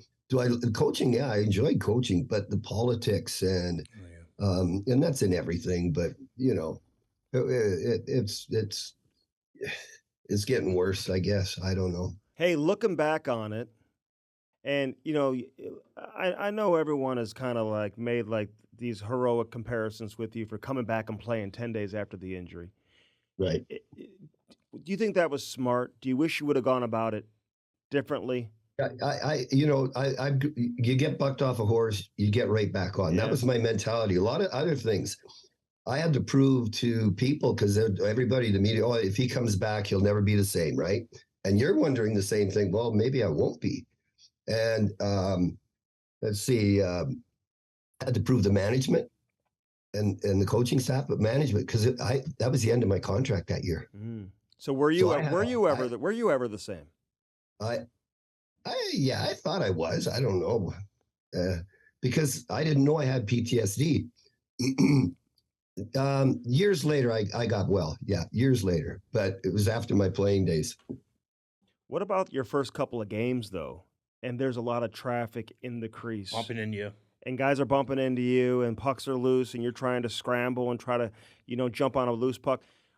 Where was your mind at right off the bat? Were you constantly thinking about what had just happened? Before I played my first game, I set up a couple drills. And one, Darcy Lowen, he had one gear fast and he crashed goalies all the time. So I didn't want him to crash me, but I used him for the drill, come in, lean on me. You other guys come in and take my feet out, whatever, just fool around stuff. Just get me into the, I guess, scramble mode. Yeah. Just get normal again, figure it out, get bumped a little bit. Be like, okay, I'm okay. Sometimes you have to trick your own brain and be like, no, everything's okay. Yeah. Right. Yeah. What about the Blues? What was their reaction? Did you ever talk to Steve Tuttle? I heard that he was really struggling. And I think we were in Toronto and I read it in the newspaper or something. So I got his number and I called him, and it was his roommate was Sergio Mamesso. Oh, yeah. And so I talked to Sergio, and anyways, Steve never called back, but I do remember our first game against St. Louis. We were skating around in warm-ups, and I skated by him. I said, "You're a cutthroat son of a bitch, aren't you?" And he laughed. Hockey players. Yeah. That's probably the best thing I could have done to help him, Yep. because then he knows that it's just an accident, Mm-hmm. Yeah, that was a fluky thing, man. It totally was. Hey, we got to give the Army vet a shout out too, who saved your life. Yeah. Yeah. Oh yeah. Want to give his name? The trainer. The trainer, yeah. Yeah. Jim Pizzatelli. What do you think? Pizza. I had a lot of things going for me that saved my life. Number one, it happened at the end of the ice where our doctors and locker rooms and everything. Had it happened at the far end of the ice, I might not have made it. Number two, it's a major sporting event, and I get there's an ambulance there. I get to the hospital quick. And probably the biggest factor was our medical trainer, Jim Pizzatelli, was a Vietnam vet. You imagine saving a guy in front of, let's say, 20,000 people and a TV audience and the blood's flying. You don't train people to do that as medical trainers. You go to the war to do that. Damn right. He's seen it. He'd seen it before. So he knew what to do and he didn't panic, Is he still with us? Pizza? Yeah. All right. Yeah, we ended up together in Florida, and then the lockout year was San Antonio, our farm team in the American League. So we both went there. And then when I was in Calgary coaching, he was Ole Jokinen's personal assistant. So was he? We kind of stayed together. He should have a lifetime contract. I know. Never pay taxes again or something. I don't know. You know I what know, I mean? man. You save somebody's life. No, you're not paying taxes anymore. That's right. Yeah. You know what I mean? And I noticed it when you came to St. Louis. I'll never forget. I see you carrying that bucket of pucks out to the rink before anybody gets on the ice. I talk to some of your teammates and be like, yeah, he's always first one to the rink, last one to leave. Yep. But like there was always a reputation, because you are single, you're living the life. And do you feel like that maybe held you back? I mean, like even when, listen, it's out there. Lisa Ann, she comes out and says whatever she says publicly. Do you feel like you had to chase that reputation as a result? And it was like unfair that there was like this perception of you that was out there that may not have been completely accurate. 100%. I was still dealing with it, to this day, the last couple of years. Like, you had some teams that would say, oh, he's a party animal. Like, anyone who knows me knows I'm not a party. Do I like to have fun? Yeah, absolutely. Not nearly. There's plenty of other guys who party a lot more than I do. I like to be social. I'm single. Like God forbid that I wasn't ready for a relationship and I wanted to just do me and be on my own.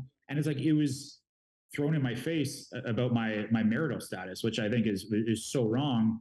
And you guys saw it firsthand in St. Louis. Like, I worked my fucking ass off, and it just felt like a constant uphill battle of having to prove people or having to tell people, hey, like, no, I actually work my ass. Like this body, not to be cocky, like this body doesn't happen overnight. Like I was a chubby kid growing up. I worked my fucking ass off for this. You saw me at the rink, the first guy at the rink every single day, the first guy in the weight room. Guys, there would be no one at the rink and I'd be grinding the weight room. First guy on the ice, shooting pucks. That's how it was every day throughout my career. I was always first guy at the rink. I worked my ass off. Just because something may have came out to the media or I didn't have a girlfriend. I remember, I think one of my contracts, right where it was, I actually lied and said, like, yeah, I have a girlfriend. Like, that was one of their questions. Oh, are you single? Or like, what are you doing? Like, no, I have a girlfriend. I had to lie about it for them to convince them to give me a contract. Like, why does that matter? It doesn't. Look at my play on the ice. Look how I am as a team. And I take pride.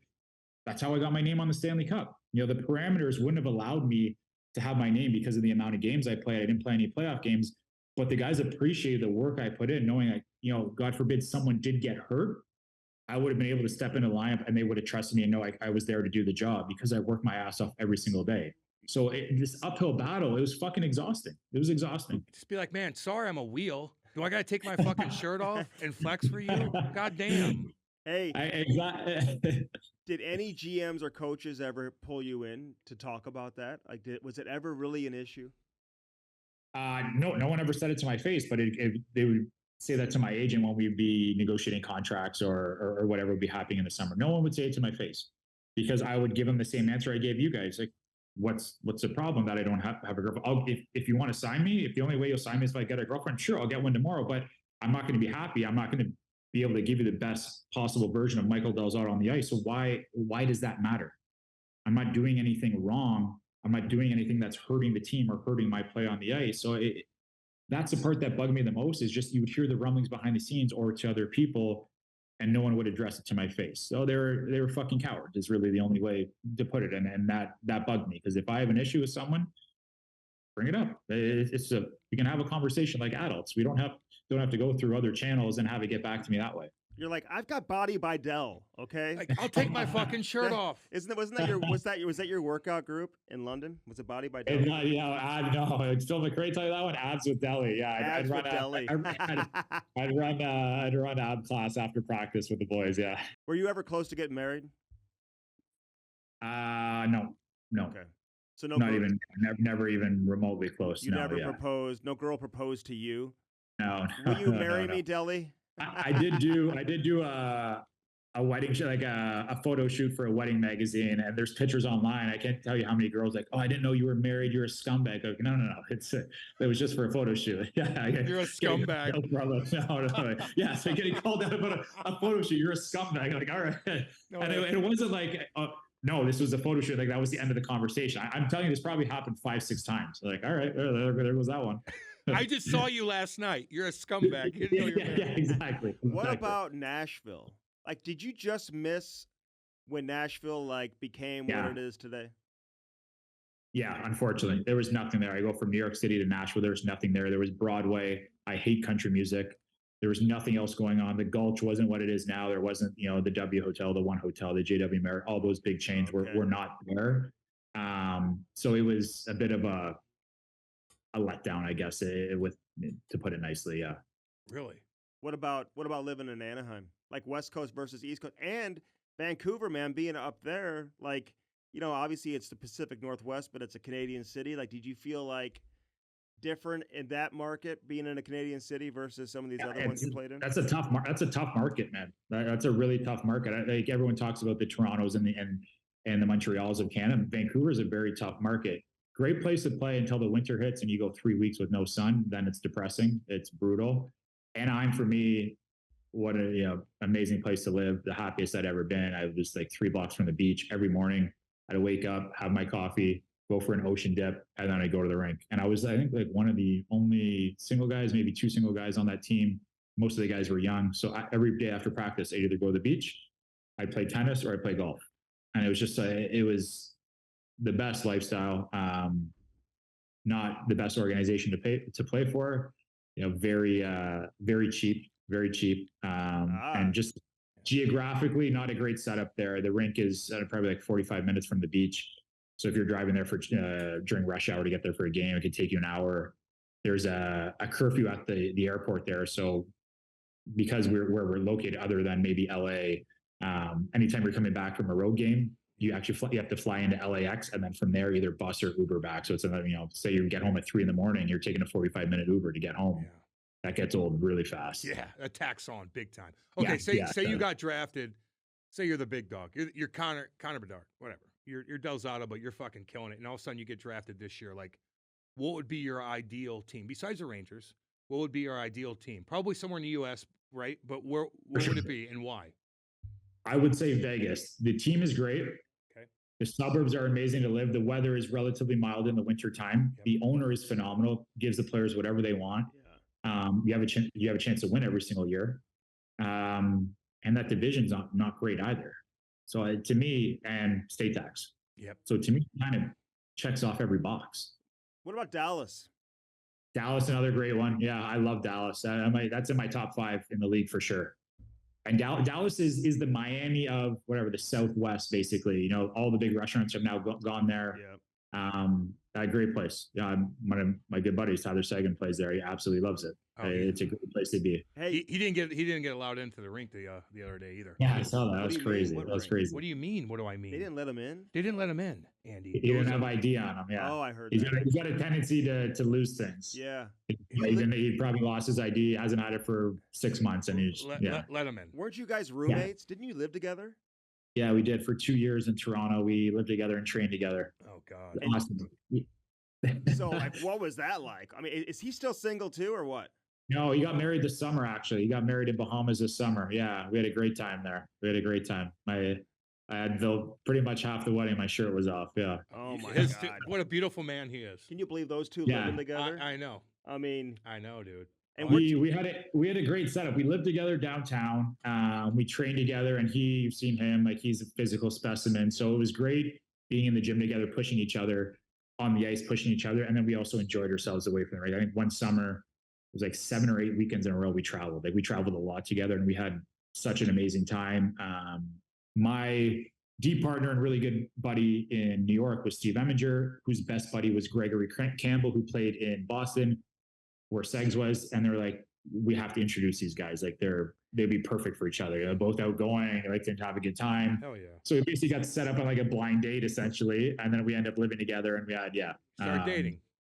Pretty much. We had a great time together. He's a fun guy to be around. He was good for me in the sense that we push each other, but he's also got a very different mindset than me, where I tend to overthink. I'm very much a thorough thinker, where nothing really bugs him. So having that rub off on me was actually great, because one of those summers I hadn't been signed until August, and having him training and working with him was great for me. weren't you guys in a movie together?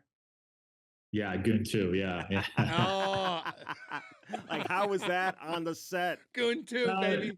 That's funny. That's funny, man. It was filmed in Barrie, so like 30, 45 minutes outside the city. And a buddy of ours is like, hey, you want to be in the movie? We're like, yeah, fuck it. Like, why not? It's an afternoon of our day. We went there and did it. It was great. We had a good time. It's interesting though to understand how much work goes into just like the smallest scene. Like, it's not as easy or simple as you would think it'd be.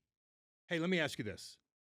Would you pull an Eric Lindros if Arizona's like, and you're going to be number 1 overall and they had the number 1 pick? Would you want to play for Arizona, considering their circumstances and what's going on now with 4,000 people there, and half of them are kids that probably just walk in and don't even know what's going on? Yeah, that's an amazing question. Thank you. Come on now. It's an Settle amazing down with question. that. No, it is. So I would go because I love the warm weather. I love to go. Like, you have all the perks. Yeah. And you know that situation isn't going to be long term. You have to assume Gary at some point moves that team. It's a fucking joke.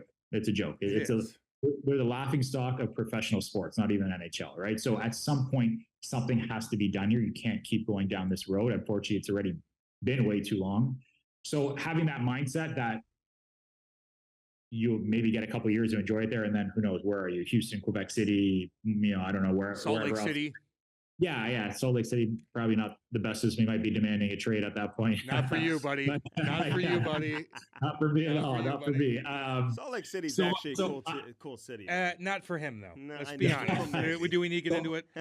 I think I would roll with it. Yeah, and I enjoy it there and deal with it.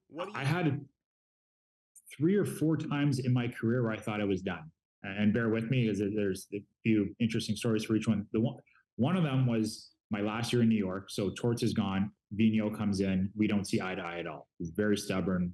He's a fucking prick, to be quite honest with you, to me. He played me on the right side. I never played the right side of my career. And it wasn't, hey, let's work together and try to get you some reps here, and we'll do this and that. It'll help your game. I was like, no, you play the right side, and that was it. Like, zero help there for me to develop and be useful there. So I'm not playing. I ask for a trade. I go to Nashville. We go there. They don't extend me. So now I'm a free agent. I go to Philly. I don't sign until August. I get to Philly. I'm not playing all of December. I don't play one game. I remember I called my brother. I'm like, hey, let's look into schools. Like that's it for me. I'm I think 24 years old. I'm not going to play again. That's it. December hits or January hits. Sorry, I get back in the lineup and I was like, fuck it. It's my last opportunity. We're going down swing. I don't give a fuck. I'm just going to play. And it was like the hottest stretch of hockey I had in my career. And like, I think 4 or 5 game winners, poured up, was playing 25 minutes a night. Amazing. I ended up signing a 2-year deal, biggest deal of my career.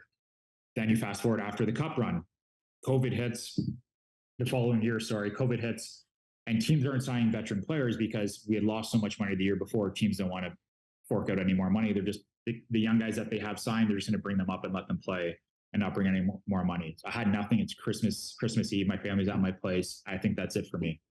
I called Torts. Like, Torts, bring me on a PTO. There's zero risk for you guys. I can come in, shit the bed. You send me home.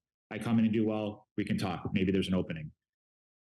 I drive. It's Boxing Day. Boxing Day is not a thing in the US. I've been in Canada.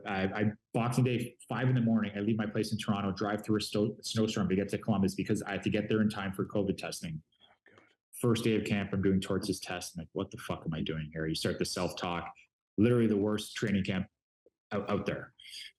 I end up making the team out of it. And there you go. I had a phenomenal year, and then I signed a 2-year deal after. So there's numerous times in my career where like you get to rock bottom, and that's what I'm probably most proud about in my career. Is there was times where I was down. I was fucking kicked while I was down. I had no one there for me. Yeah, my family was there to support me, but I was always on my own, and I brought myself back up and had that chip on my shoulder, and dealt with adversity and persevered and came out on top. Fuck yeah, man. Okay, so listen, but like, what about when you're in St. Louis and like you're not in the lineup? Like, that team's winning every game. They kind of had the team established. They brought you in pretty much for insurance in case something went down, right? Like, you're an NHL guy they could plug in. And good locker room. And yeah, and you go, they go, on this huge run. They end up winning the Stanley Cup. Like, are you appreciating what they're doing at the time, or are you more thinking about, man, what am I going to do next year? How is this setting me up for my future? For sure. Because usually you win the cup, you're typically getting a big extension. You're making a lot of money coming out of that. I didn't play, so I didn't get that. I'm unfortunate to get that luxury. But I think it was like 3.5 months. I didn't play, and you guys saw it every day. I was still the first guy on ice every single day, 3.5 months. So there was definitely a lot of days where I was wondering, is this it for me? Is this it for me? What can I do to get in? I remember having a talk with Chief. I'm like, Chief, just fucking give me an opportunity. I'm begging you. Just give me one opportunity. He's like, I can't. Like, these guys are rolling. And I understood. That's the thing. I understood the business side. I understood the team was winning. I didn't want to disrupt the chemistry and what was going on. So it's a weird spot to be in, because you never wish anyone to get hurt, but you're like, fuck, like, I hope someone just like has like a little injury, not anything long term, but suspension. Exactly. Just something to get me in to show that, hey, I can play. Because even when I played, whatever the numbers I had there, I still put up some good points, and I was playing like 10 minutes, 12 minutes a game, and I played well, but I understood that side of it. So there was, I ended up signing, I think, league minimum the next year to go back to Anaheim. So there was a point there too. I thought that was it for me too. And I remember I signed the contract when I had the cup party at my place, like end of July or so, maybe something like that. All right, I hope you enjoyed part 1 or part 2, depending on which one this is. Doesn't matter. I just hope you guys enjoyed it. Yes. And again, we love doing this each and every week throughout the course of the year, and then it allows us to compile the greatest ones throughout the course of the calendar year and put them together. Man, we had some great interviews throughout the year. Damn good Cam. interviews. Can you remember any of them? No, I can't. I can't remember any of them. Brody's like, which ones do you guys want? I'm like, whatever blew up the all most. of them. You know what I mean? Like, we're gonna listen. We have so much content. It's ridiculous. So we're gonna put it together. We did put it together. Hope you guys enjoyed that. I hope you guys had a great Christmas. Hope you had an awesome New Year's. Yeah. Hope you didn't spend that much money. I hope you got to see the joy in your kids' faces, man. That's and it's all a that great matters. reminder to go back and listen to some of these episodes if you haven't heard the whole doubt. one. I even forget sometimes who we had on. Like, I saw John Gibson the other night make a great windmill save. Yeah, we had I'm like, Gibby on, baby. Gibby What's on, up? dude. He was awesome. Lou Lamoriello, Mike He wasn't Madonna. this year. They weren't this year. Are we just doing this year? Yeah, dude. Oh, okay. It's the best of 2023. Oh my god. Oh my god, you didn't know that? Well, I just saw it was the best. With your of it hunting already. hat. Golly, you didn't even First know. Form. It doesn't matter. Okay, fine. Firstform.com. Yeah. /Cam and Strick. Use our link. Always use our link, Tesson Roofing, TessonRoofing.com. IRC, the Illinois Recovery Center, thinking about all y'all, 888-743-0971. SparksHockey.com. Get a Sparks today. Take advantage of that special. Use the promo code Cam and Strick. It's going to save you more money than Black Friday and Cyber Monday. And, of course, Bellman and Bellman.com. No swinging dicks. They give you sushi and flavored water. Danny boy, Kenny, and Dale, we're thinking about all y'all this holiday season, man. So, again, thanks for all the support. Subscribe to our YouTube channel and follow us on all social media channels. We've got lots more coming up in 2024. It's going to be a hell of a year. Yeah, baby. And thanks for joining us on this ride, baby.